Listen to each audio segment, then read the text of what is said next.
Have you ever had an encounter with a ghost or a spirit or something paranormal? Well, we get to speak to Jimi, who's had 3 encounters. Stay tuned.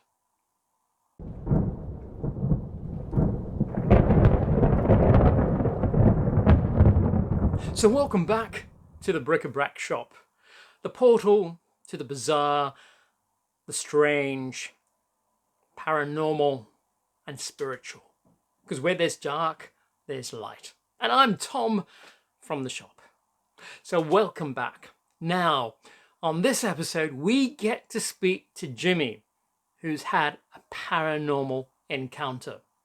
Not just one, not just 2, but 3. 3 encounters. And this is his story, and we'll get to talk to him and try and maybe find some explanations on it as well. Now, don't forget, if you like this episode, if you enjoy it, do please click the like button down below. And if you haven't subscribed as yet, please subscribe. It'll help the channel and make us grow. And also click the bell so you'll be notified every time we release a new video. And we've been very lucky that we've been actually able to partner with a free tarot reading. So if you click the link below, you'll be taken to a free tarot reading. And if you want to pursue it further, by all means.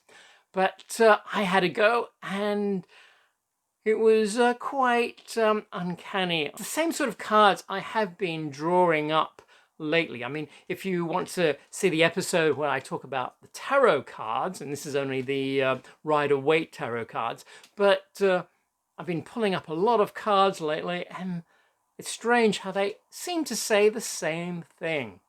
So that's my energy. And when I tried the free tarot reading, similar cards came out again.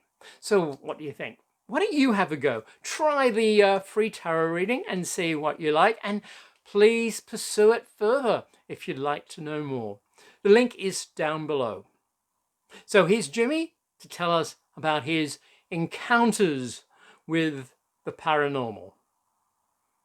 Okay, well, I actually have 3 ghost stories to tell, if you're interested. Definitely. Okay, so I'll do them in chronological order. The first spooky encounter, I was 16 and I was on work experience from school. And originally I was meant to be going to a restaurant, which I was really excited about. And then that fell through. So they decided to send me to the swimming baths. And I had no idea what I was going to be doing at a swimming pool. But I was like, okay, let's do it.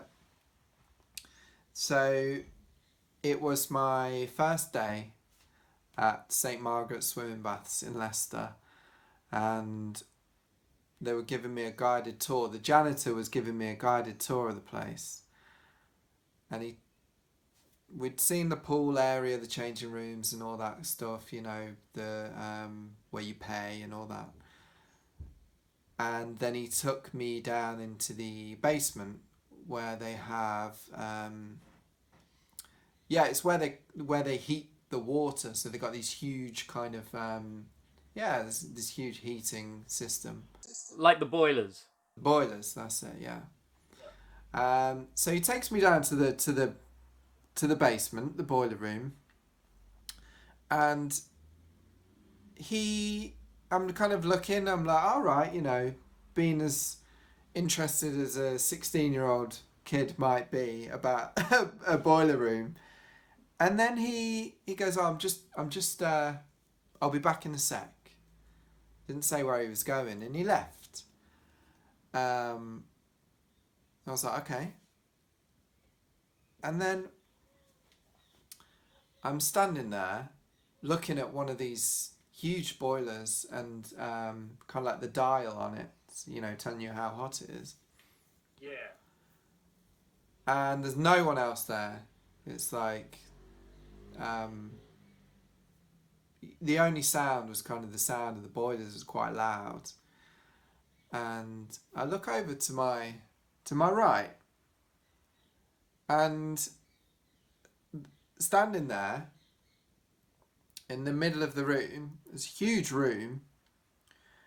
Uh, Out of nowhere, there was a man, and he was dressed in a. It was an old man. I'd say he was probably like in his 60s or something like that, and he was dressed in a bright blue boiler suit, like absolutely, like really, really, really stupidly bright blue, like almost so it's kind of unreal. And then he had Sort of a glowing blue. like a glowing blue, yeah. Just, yeah. I'd never seen anything like that. Anyway, his hair is white, and that is also glowing, like bright white hair, kind of like not that long, but sort of in a like a bit of a 70s do. Okay. And he's kind of like quite short, quite stocky, and he's just standing there looking straight at me with this huge grin on his face. Like uh really friendly. So he saw you. He's looking straight at me, literally looking straight at me. And his hands by his sides, his legs, his feet kind of together. And he's just smiling. He's looking straight at me. And he's just got this huge, huge grin. And I kind of got So a he bit saw you. awkward, and I just said, hello, like that. And he didn't say anything. He just carried on staring at me. And then I felt this is really weird.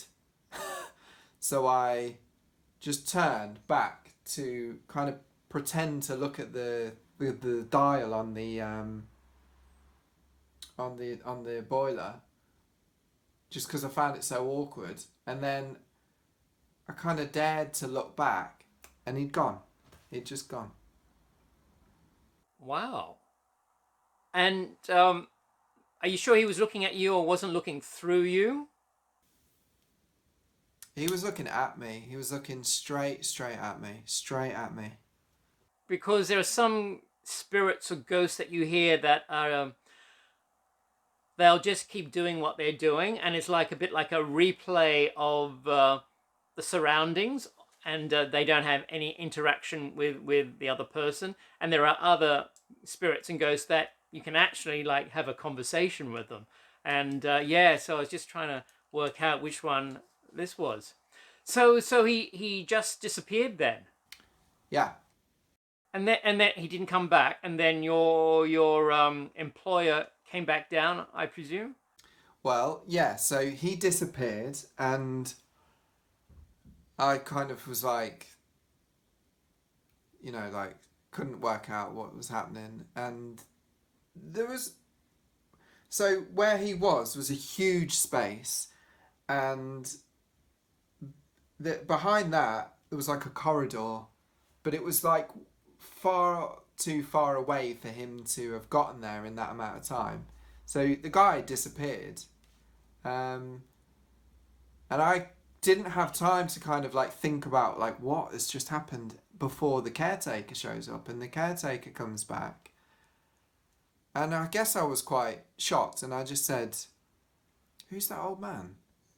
And he was like, "What old man?" I said, "The old man, like he's got like a bright blue boiler suit and white hair," and he just said, "Oh yeah, yeah, yeah. He shows up now and again." Like that. I was like, okay. Did not know what that meant, but also I kind of did. I kind of got it at the time when he said it. I understood that what he meant was that's a ghost who pops up now and again. And then we just carried on. He carried on showing me the boilers like nothing had happened. Right. Did you ever see the ghost again? No, never saw him. But I get flashbacks of him quite often when I have moments of quite deep realization. I see him.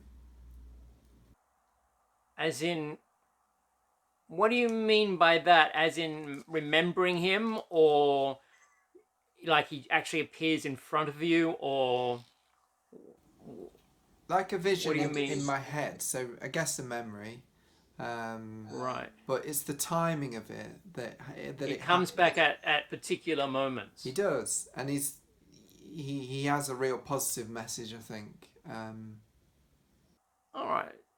So in a way, you've made a connection, and when you need an answer, so to speak, he pops up into your mind to tell you or help you through it. Is that what you could say it was? It's a bit more like um, he doesn't tell me or help me, but when I realize something, so I get the answer in my head to whatever it is, he kind Yeah. of pops up as if to say like, yeah, that's it, you're on the right track. Ah. That's what it feels like. And you're right, there was a connection. There was a connection. Um, I really felt seen by this guy. He looked straight at me with a lot of goodwill. Right. So do Really. you think you could be carrying him around with you, so to speak, in a way? And that's why he sort of like, how they say some spirits attach themselves to people. Do you think part of him could have attached to you and helped you out through certain difficult moments? Possibly, yeah. Yeah, why not? Interesting. I mean, he's definitely left a mark, you Yeah. know. So whether he's still kind of with me in any way, I don't know. And I didn't know the guy, I didn't recognize him. Yeah.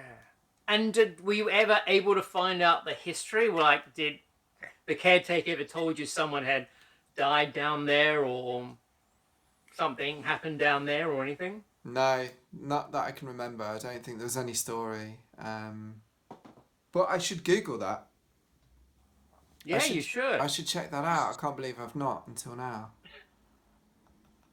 Yeah, he's probably got his own website. Yeah. You definitely should. Yeah, because it's really quite interesting. I remember when I was in Canada, in Toronto, on holidays, and I went on a ghost tour, and the tour guy was actually he used to give a tour of one of the theaters in Toronto, and he'd take them through the whole theater, and every time he'd go backstage, he'd feel like someone was watching him, and and he felt like he just wasn't doing the job right, like he was being watched and being frowned upon with the way he was doing the tour. And then one day he was talking to the management of the theater, and they actually said, apparently there used to be a guy like a caretaker that used to look after the theater, and he'd always hang around backstage, and I'm not quite sure if he gave tours as well, but he I think he did. I can't remember. It was a while ago since I was told the story. I think he used to do tours of the theatre, and he used to be very critical of people, like they weren't doing it properly and they weren't doing this. And apparently, one day he had a heart attack backstage and actually died. And and this is what we think it was, that this tour guide would come in and do the tours of the theatre, and he'd actually pick up on this presence backstage of this guy that was very judgmental and critical of how the tours were given. And having died of a heart attack, it's like his presence was still there and still surveying the new people doing the tours. So yeah, it's a bit like I was just wondering if it's a similar sort of thing, like the boiler guy in the boiler room. If that was his place, and in a way looking after people that comes through it or not. Yeah, I mean, he definitely felt very good. Like, it's good energy. You know, he's positive. The guy was glowing. You know what I mean? Like, Yeah. he wasn't trying to kind of, he wasn't doing what that theatre ghost was doing by the sounds of No, it. no, different energy there. Yeah, definitely. No, he wasn't. Yeah. He wasn't a trickster. He wasn't up to any no good or anything like that. Yeah. But he wasn't I don't know, glowing. I'm just thinking what it could represent. Like, he wasn't like a boiler didn't explode or something. I mean, when someone says they're glowing, it reminds me of radioactivity, really. Um, but yeah, it just makes you wonder what he's doing there and why he seems to glow. Was it really dark at the time when you were in there, or was it just normal lighting? It was quite dark because it was in the basement. Um, Yeah, but you know, you can be downstairs with all the lights on yeah, and still have normal yeah. lighting. It wasn't like it was dark and then all of a sudden there was this kind of glowing guy in the room, like lighting up the room. The room was well lit. Um, Yeah, so normally, like any basement that you would go down and turn the light on. Basically, yeah. It was just that the brightness of the colours was so shocking. It was just so unreal, and I want to say smile, but it was like a grin. He was genuinely like, uh, he was so like content with whatever was going on, and he was just passing it on to me. I felt it didn't really Well, scare that's me, to be good. honest. It didn't really. I didn't spend the next 2 weeks, like wondering if he's going to show up again. I was quite alright with Right. that. Well, that's really good to feel actually. Yeah, it's nice. So it was a good go, so to speak. Definitely. Okay. And what about the next story? So the next story happened when I was 17, so just about a year later. Okay. 17, maybe 18, but I think 17. And this was actually somebody that I knew, which gives it a completely different twist. As in, that's passed on, or Yeah. okay. So I was walking through Leicester, and at the time, I'd quit college, and things were sort of like not going well at all. Like things at home weren't very good. Um, so I was sort of lost. I wasn't doing anything. Um, yeah, it was quite a bad time, and I went into town, I guess, to kind of look for jobs or something like that. And I remember ending up just kind of walking around, almost in a circle around Leicester town, just kind of really not knowing what to do with myself. And then I'm walking up a street called Silver Street, which is this beautiful old kind of cobbled street in Leicester. And there's a junction of this street where it meets another cobbled street.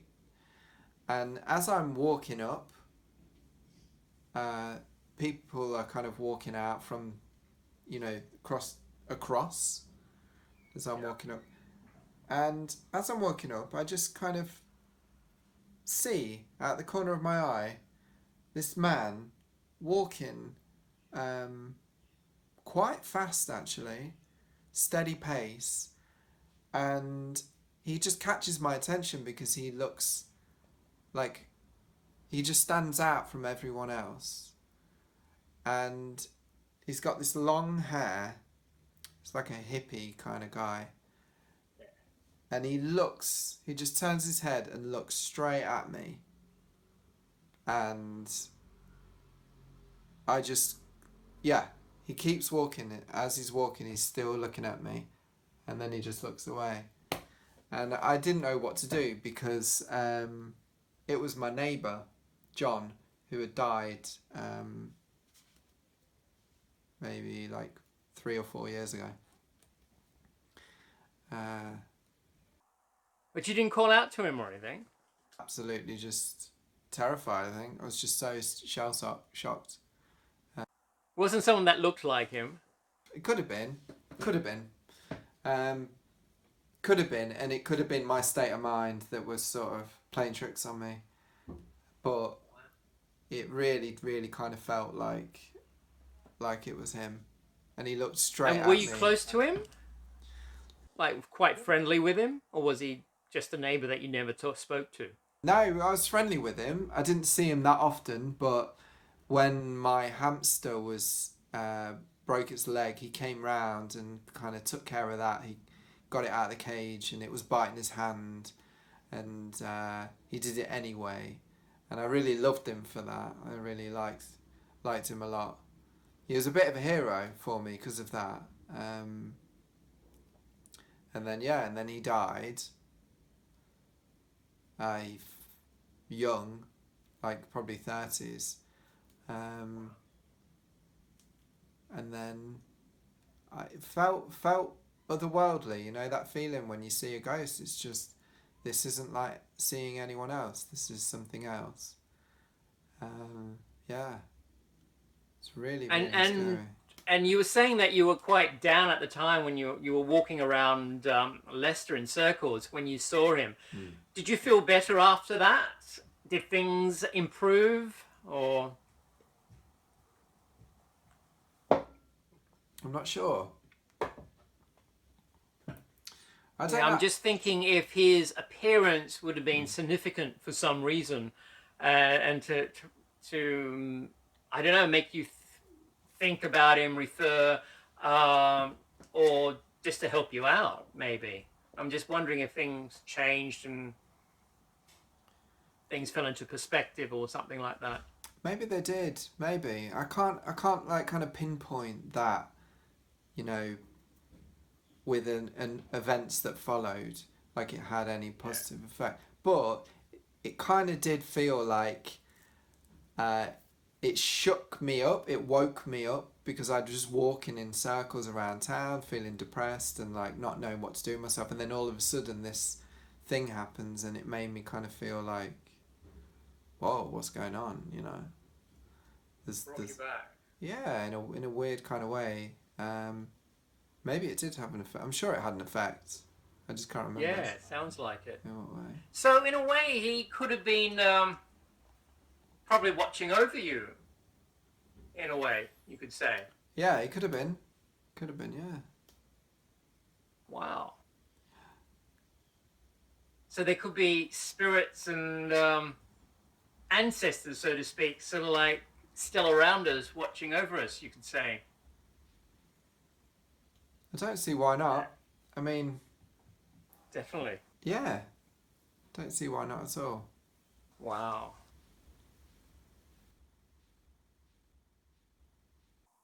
Wow. So what do you think? We've heard of Jimmy's two ghostly encounters, and he has a third one, which we'll actually have to put into the next episode because we're running out of time here. And his third encounter is more malevolent. So stay tuned. Click the subscribe button and press the bell so you'll be notified when part 2 comes out, and you won't miss it if you do that and press the notification on the bell, and that way you won't miss Jimmy's malevolent spirit that he encounters, which is really quite another story. So what do you think? Write your comments below and let me know what you think. And let's see if you have an explanation of what Jimmy's encounters could have been. Or also, if you have any stories or any experiences you'd like to share with us, contact the link below and maybe I'll do an interview with you. Or if you want to be anonymous, we can do it that way as well. So I love to hear from you. And yeah, write your comments below and let's see what you think about all this. And contact us if you have any experiences you'd like to share on the show. Until then, stay safe, stay well, and stay happy, and I'll see you then.